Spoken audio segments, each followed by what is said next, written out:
La Zona Cero. Nuestros monográficos Zona Cero con los increíbles Carlos Canales y Jesús Callejo. Bueno, si yo os digo que hoy vamos a hablar de un tal Guillermito Imperio, pues a lo mejor no suena mucho. Si digo Wilhelm Reich, pues tampoco es para lanzar cohetes. Si digo Orgón, parece que ya empezamos ya a unir conceptos. Y bueno, pues si os digo que vamos a hablar de uno de los tipos más delirantes, pero a la vez fascinantes, del siglo XX, pues seguro que ya todos ponéis las orejas en vertical y os disponéis a disfrutar de un magnífico monográfico. ¿Qué tal, mi querido Jesús Callejo? Buenas noches. ¿Qué tal? Muy buenas noches. Bueno, te veo ahí con el Orgón, dale que te pego, ¿eh? Sí, aquí, con mi... Es la energía del futuro, ¿no? La energía del futuro, lo nunca visto. Es otro nombre para llamar a la energía vital.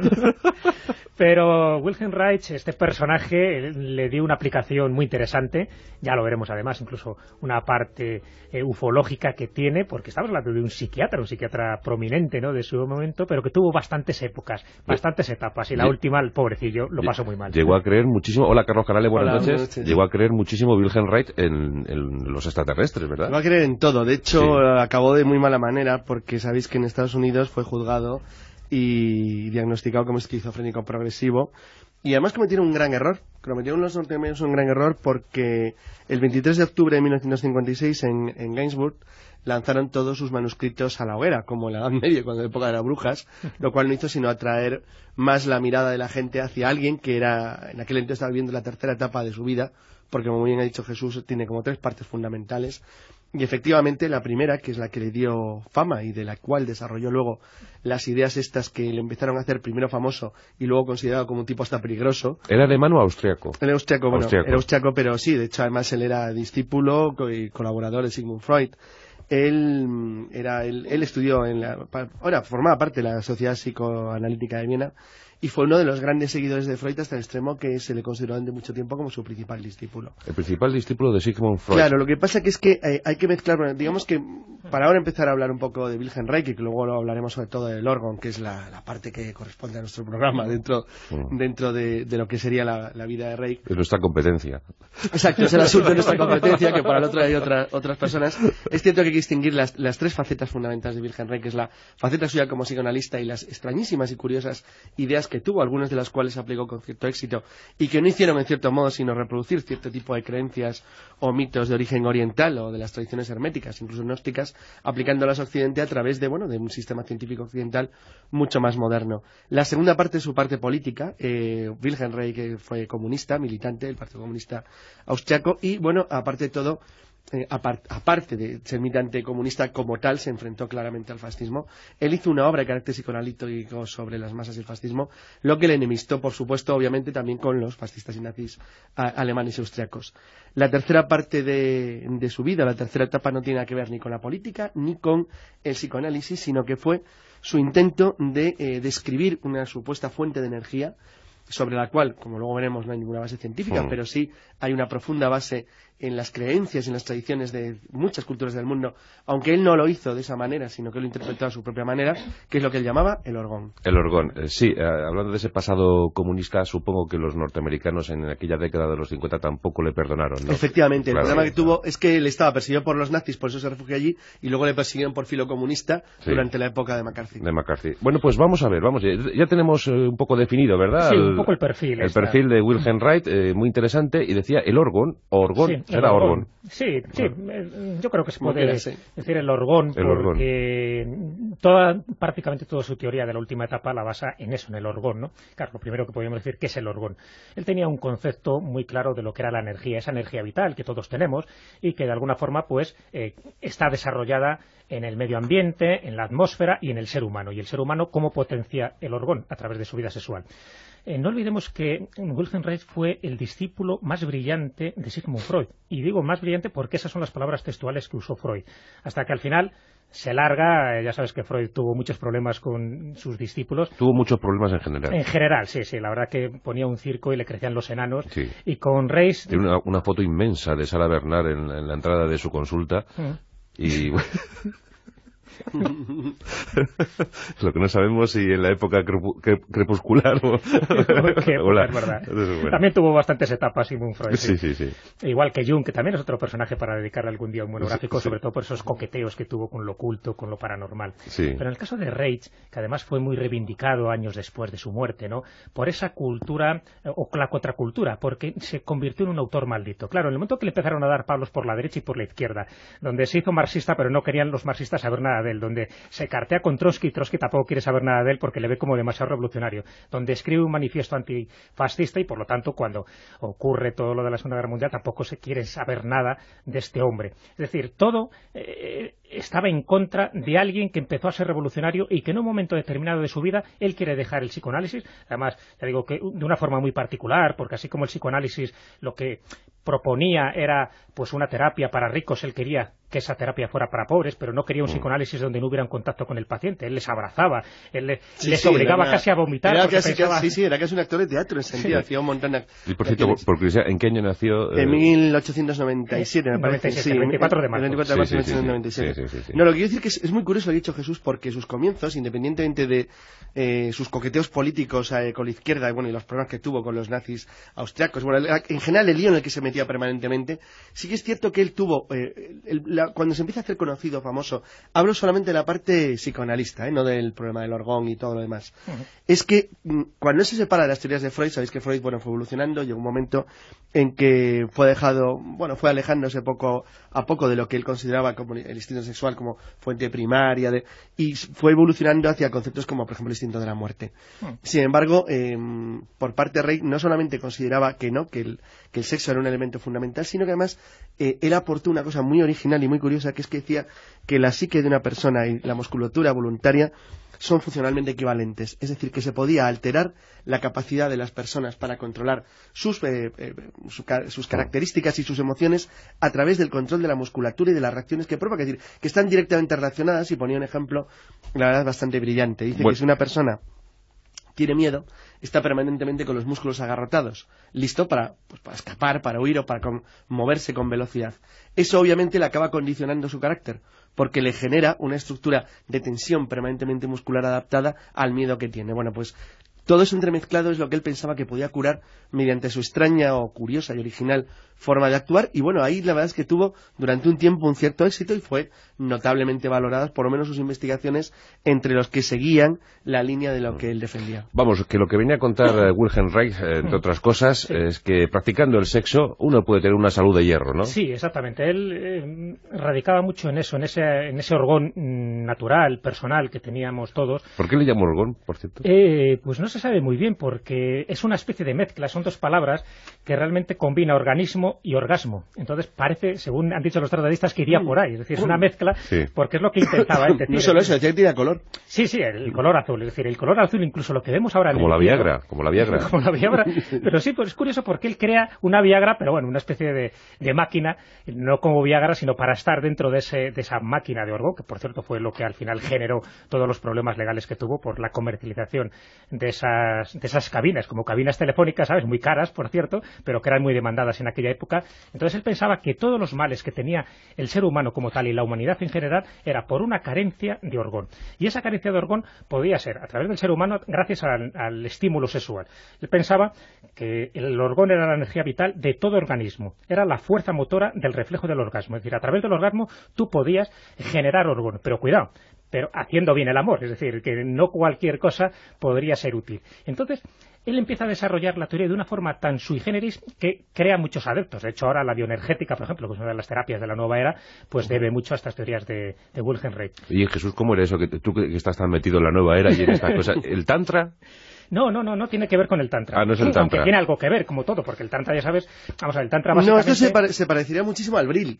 Claro, a la teoría del Brill hindú, o sea, sería mucho más parecido. El Tantra lo que intenta decir es que, hay una energía que se llama la Kundalini, que estaría un poco en la parte final de la columna vertebral, en el coxis, y a través de una serie de ejercicios se van abriendo poco a poco esos 7 chakras hasta que llega el último, el de la iluminación, y a partir de ahí pues has trascendido toda tu realidad y por lo tanto ya no hay deseo, en fin, ya eres un ser nuevo.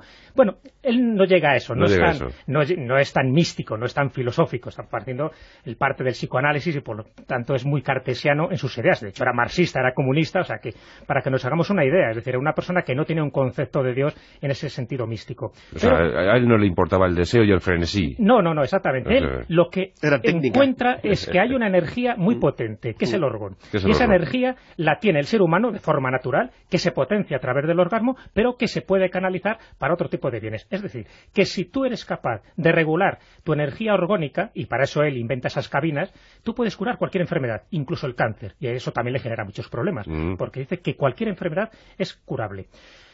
Pero ahí no está todo el asunto de Wilhelm Reis, que podríamos hablar largo y tendido, porque ya te digo que es una persona fascinante, y además incluso lo desarrolla en libros como Escucha, pequeño hombrecito. Ese fue mi primer libro, mi primer contacto con Wilhelm Reis, que es una especie de manual, un poco pues para decir lo miserables que somos los seres humanos y cómo podemos ser auténticos dioses. Por eso habla de ese Escucha, pequeño hombrecito, ¿no?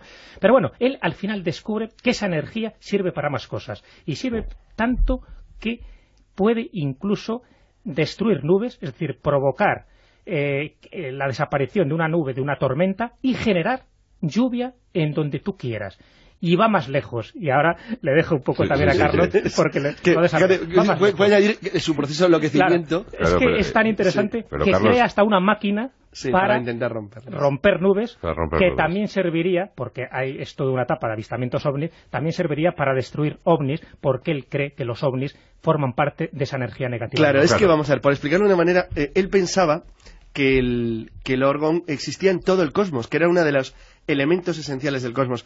Es curioso porque eso se parece muchísimo al panpsiquismo de Giordano Bruno. Sabes que Giordano Bruno consideraba que los planetas giraban alrededor del Sol purísimamente porque les daba la gana y así tenían calorcito.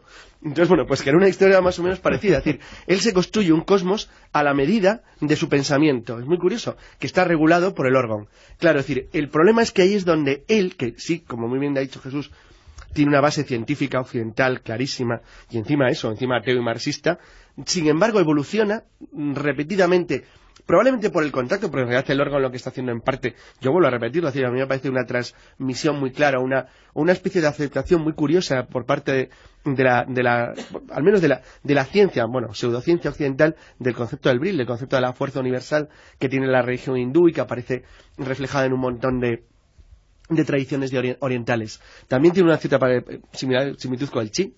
Hay un montón de elementos que él recoge, o si no lo recoge directamente, pues por lo menos se aproxima mucho a ellos a través de su curiosa teoría, pero con un pequeño matiz. Y es que por primera vez, al empezar a elaborar, ya no digamos cuando construye la máquina para destruir nubes y platillos volantes, es decir, acaba rompiendo lo que era el principio básico de su formación, que es que no hay una prueba científica constatable. Es decir, deja de ser ciencia para ser otra cosa, que se parece muchísimo más a la espiritualidad e incluso a ciertos conceptos que aunque no sean religiosos, pues se parecen mucho al mundo de las creencias. ¿Cuándo se presenta Carlos con su máquina para destruir nubes? Muy al final ya de su vida. Bueno, en 1940, es que hay una etapa... Sí, cuando él escapa. Sí, él escapa cuando los nazis él se va a Estados Unidos, en Estados Unidos es cuando ya surge toda la paranoia, ¿no? Pero ya en 1940 había construido ese primer acumulador de energía orgónica, se lo llamaba, ¿no?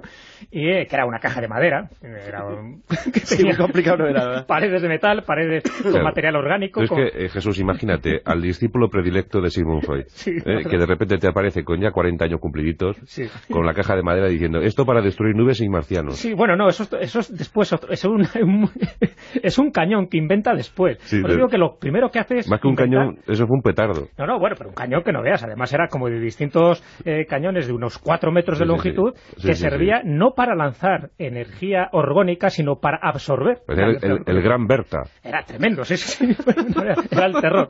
Entonces, te cuento ahora esa experiencia americana porque es genial. Además, crea toda una especie de comunidad, en fin, paradisíaca alrededor de una serie de discípulos, y todos siempre generando ese orgón que dice que era no solo bueno para su gente, sino también para toda la humanidad. Esto permanece invariable, ¿verdad?, a lo largo de los siglos. Sí. El líder, ¿verdad?, los discípulos... Claro, lo que pasa es que en este caso, si fuera el clásico loco, en fin, ese que iluminado, que piensa que a través de una revelación pues le han dicho sus dioses o sus ángeles, no, es que estamos hablando de una persona que tiene una formación profunda científica, muy venerado en Europa, es decir, una persona que marcó unas pautas dentro de la terapéutica y que de buenas a primeras él quiere ser científico. Es decir, muy bien, ahora quiere aportar algo importante, pero casi de la categoría de Einstein. De hecho, se cartea con Einstein. Hay una relación epistolar con Einstein muy interesante e incluso tiene una reunión con él, porque él quiere ser Einstein. Es decir, cuando él se reúne también en 1940, ese es un año clave, ¿no? Es cuando, ya digo, construye su primer acumulador de energía orgónica, que sirve esto para incluso curar enfermedades como el cáncer, porque según él no eran más que acumulaciones de orgones negativos, porque claro, diferenciaba entre orgones negativos y positivos. Es muy importante ahora para cuando hablemos de los ovnis, porque también él considera que los ovnis vienen aquí para cargar ese tipo de energía orgónica que tiene el planeta Tierra. Se reúnen en el año 40 con Einstein. Sí, entonces en el año 40. Desde la época donde hicieron la carta famosa aquella animando al presidente de los Estados Unidos a utilizar la energía. Porque conocen, porque ellos saben que el Instituto Kaiser Guillermo ha conseguido un avance decisivo en la energía nuclear. Son temas, la verdad es que afortunadamente son temas diferentes. Sí, pero para que veáis un poco lo bien relacionado que estaba este hombre. Entonces al final consiguen tener una entrevista de 5 horas. No, lo que queremos decir es que Albert Einstein estaba muy bien considerado en Estados Unidos en aquel momento. Pero es que Reich vivía en cierto modo de su pasado, discípulo de Freud y de persona enfrentada al fascismo, en este caso, Reich que era judío, pues bueno, acoger a alguien como Reich pues no resultaba extraño. Acceso a las mentes lúcidas de los Estados Unidos, o sea que no es un loco en ese momento. No, que va. Loco se le convierte al final, y además de una forma también muy interesada, y bueno, y ahora un poco nos lo podemos contar, pero en ese momento no, era una persona bastante prestigiosa que bueno, que de vez en cuando hacía sus pinitos un poco con esto del orgón, que bueno, que era simpático, pero que bueno, si curaba y la gente decía que se curaba con este arma tóster, pues que qué bien, ¿no? Entonces se junta con Einstein porque de alguna forma él quería un poco ese espaldarazo científico, ¿no? Y le cuenta toda la historia, se reúne con él en Princeton en enero del 41, porque en el 40 es cuando había tenido ya todas estas cartas, pero ya por fin tiene una entrevista tete a tete personalmente con Einstein en enero del 41 y le habla, como no, de la energía orgónica. Creo que le pone la cabeza caliente, ¿no? Cuenta todo, lo que hay, lo que existe, su aparato. Einstein supongo que apuntó luego, ¿cómo está este tío? Le escucha, bueno, más o menos gentilmente, ¿no? De una forma diplomática, le despide y ya no vuelve a saber más de él. Es decir, ya no quiere saber nada de este hombre. Yo creo que le pone en la libretita, dice, neurótico perdido. Y, en definitiva, es un poco lo que todo el mundo piensa de Wilhelm Reich cuando él empieza a desarrollar sus teorías, porque lo desarrolla de una forma muy vehemente. Él estaba como muy entusiasmado con esas aportaciones que hace y todo empieza, ya te digo, a partir de ahí, estos son los preliminares, pero todo empieza cuando él ya se va a Estados Unidos, cuando él, es los últimos 15 años de su vida, por decirlo así, ¿no? Cuando él se instala ya en el estado de Maine, creando una comunidad que llama, ¿cómo no?, Orgonón, ¿sabes? Donde algunos miembros le empiezan a decir que están viendo platillos volantes sobrevolando Orgonón. Los orgonautas. Claro. Y él ya empieza, bueno, ya verás cómo les llama, tiene otro nombre también. Sí. Y él ya empieza a tener una cierta paranoia y una conspiración. Fíjate, cuando Einstein ya no quiere saber nada de él, no le escribe, él no le achaca el problema a Einstein, sino que dice que todo forma parte de una conspiración general de inspiración comunista, porque ya por entonces los comunistas no querían saber tampoco nada de Wilhelm Reich. Bueno, sí, le expulsaron en el año 34 el Partido Comunista. Ya no quieren saber nada de él. Entonces ya cree que hay toda una conspiración alrededor de él y de sus ideas. Entonces cuando los miembros de esta comunidad de Orgonón empiezan a ver platillos volantes, él cree que empiezan a ser observados. Es decir, que estos ovnis están allí para saber lo que él quiere hacer con sus máquinas orgonómicas. Y, bueno, no se le ocurre otra cosa que pensar que son seres nefastos. Es decir, él, fíjate que mantiene la teoría un poco de que los seres extraterrestres que nos visitan no son buenos, sino que vienen por intereses, en fin, bastante taimados y perjudicando un poco a los seres humanos. Y él los llama EA, que significa, son iniciales que significan energía y alfa. Y a sus tripulantes les llaman los ovni, ¿no? Y a los tripulantes les llaman Core. Los Core, sí, que serían las siglas de Cosmic Orgone Engineering. Como ves, ingenieros cósmicos del Orgón. Sí. Bueno, pues claro, así van transcurriendo los años. Claro. La comunidad no es que crezca mucho. No crece demasiado. Se convierte como una especie de secta, alrededor del Orgón y de su líder. Y en los años 50... Murió en el año 57 en la cárcel, así que fue una vida triste sus últimos años. El diagnóstico fue esquizofrenia, ¿verdad? Sí, él le consideraban esquizofrénico paranoide, me parece. Lo digo exactamente. Sí, obsesionado con... Lo que dijeron no, esquizofrénico progresivo, y es verdad que era progresivo porque va a quedar peor. Hombre, sobre todo cuando construye el Cloudbuster, que es el rompenubes, ya a partir de ahí. rompenubes que fue eso ya también al final. Claro, estamos hablando ya de esos últimos 5 o 6 años, que es cuando él empieza a hacer todo este tipo de cosas, que fíjate que sus descendientes no han querido saber nada un poco de esta etapa suya. La han intentado tapar, no han querido un poco que se aire demasiado sus coqueteos con los ovnis, sus cazanubes, porque en un principio estos rompenubes estaban hechos con una buena labor. Es decir, de hecho, hay también toda una teoría conspiranoica que se ha desarrollado alrededor de Wilhelm Reich diciendo si este hombre conocía a Tesla o no le conocía, o si realmente fue el precursor del sistema ROR, que luego se convierte en el sistema HAR, es decir, ese sistema que parece que está en Alaska, pues para cambiar las condiciones climáticas en determinados lugares del planeta. Bueno, pues lo que él intenta hacer es eso, y lo consigue. Es decir, crea esos cloudbusters, esos rompenubes, para absorber la energía orgónica y de esta forma destruir la acumulación de vapor de agua y que no llueva. Entonces se dio cuenta de que si esto lo podía hacer, también podía hacer lo contrario. Entonces, en un lugar totalmente despejado, sin ninguna tormenta, él podía generar, y lo genera, por lo menos hay testigos, donde se crea una nube y que provoca la lluvia. ¿Llegó a crear una nube? Sí, según los testigos sí. Entonces, te quiero decir que estamos hablando de algo que él crea que tiene efectos físicos. Pero lo malo es cuando, ya digo, esos discípulos dicen que hay ovnis alrededor, que les están observando, entonces dice, bueno, pues voy a lanzar mi rompenubes en dirección a los ovnis.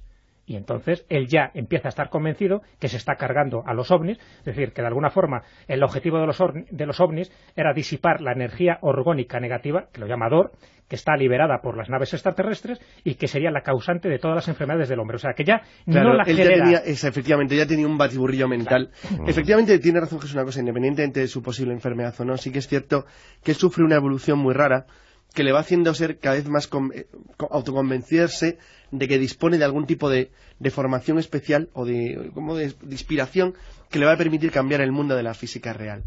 Claro, ¿cuál es la causa por la cual, ahora que vamos a ser un poco objetivos con Reich, la parte de sus estudios en los años 20, independientemente de que estén cuestionados o no, sí han dado entrada o camino, como ha dicho muy bien Jesús al principio, por ejemplo a los creadores de la bioenergética y a una gran parte del movimiento de la nueva era.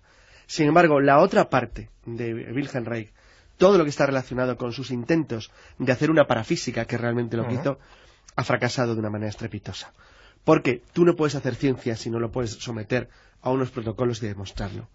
Entonces, en ese sentido, pues bueno, la obra de Reich está totalmente fuera de lugar. Sin embargo, como persona, es decir, como individuo, es uno de los ejemplos curiosos del...